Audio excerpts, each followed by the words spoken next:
సభ జరిగేది. ఎవరన్నా స్పీడ్గా మాట్లాడినా రెండో రోజు సభకొచ్చి కొంచెం స్పీడ్గా మాట్లాడడం క్షమించండి అని కూడా కోరిన రోజులు అందరం చూసాం. కానీ గత 5 సంవత్సరాలు అన్నీ లేకుండా పోయినాయి.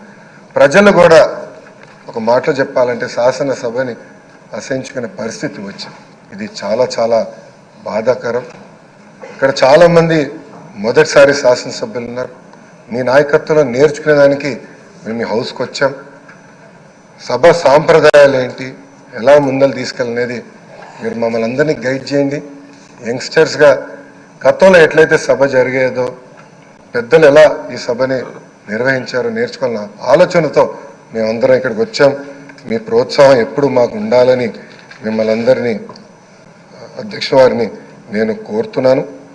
అంతేకాకుండా మాకు నాయకత్వం అందించండి, లీడర్షిప్ ఇవ్వండి.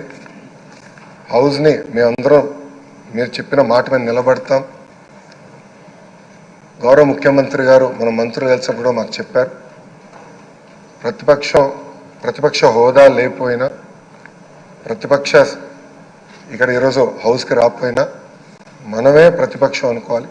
ప్రజల తరపున నిలబడాలి, ప్రజల తరపున పోరాడాలి, ప్రజల సమస్యలు తెలుసుకోవాలి, ప్రజలు కావాల్సిన చట్టాలు మనం తీసుకురావాలని చాలా స్పష్టంగా చెప్పారు. దానికి మీ సహకారం చాలా చాలా అవసరం అని మిమ్మల్ని నేను కోరుతున్నాను.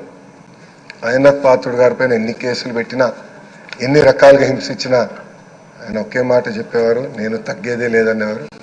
అహర్నిశలు పోరాడేవారు.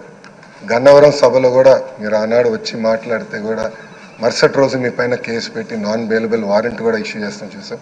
కానీ అయ్యన్న పాత్రుడు ఎప్పుడు తగ్గలేదు, ఎప్పుడు పోరాడితే ఉన్నారు. ఆ స్ఫూర్తి